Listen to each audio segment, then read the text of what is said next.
could meet next week instead.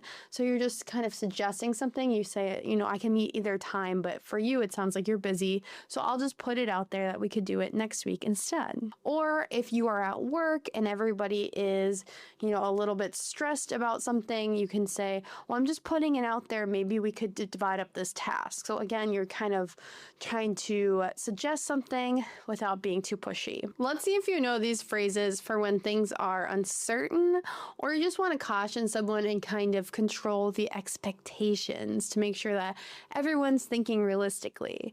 The first phrase is, it's still up in the air. It's still up in the air. Something's in the air still. This means we don't know exactly what is going to happen, or it can mean a decision isn't completely made yet.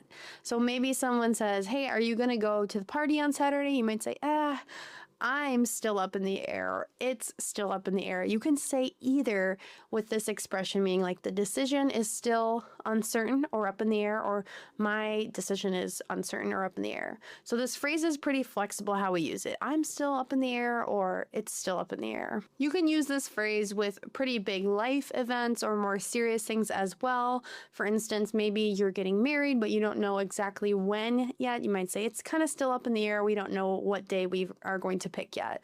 So it's uncertain. Or maybe you're thinking about moving houses. You might say, I'm still kind of up in the air whether we're going to move in the near future. When you're thinking a little bit more pessimistically, a little bit more negatively, and you don't think something is going to happen very soon, or you don't have a lot of belief in someone to take action, you might say, I'm not holding my breath. I'm just not holding my breath. Maybe you've heard this expression before, but it just means that you're not going to wait for someone to take action, or you're kind of skeptical that someone will actually do something. So you're not going to hold your breath and wait for it. So be careful with this phrase. It can sound negative or kind of sarcastic. You might be complaining about all the potholes or the uneven roads in your city, and maybe you're waiting for your city to fix them, but you don't have a lot of faith or belief in your city to actually fix your problem, especially if you're thinking about the government. So you might say, I'm not holding my breath for them to fix these roads, meaning like I don't expect it's actually going to happen or happen anytime soon. So again, it's kind of a pessimistic or negative phrase.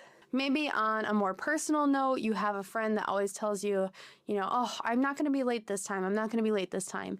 And they are late every single time that you're supposed to get together.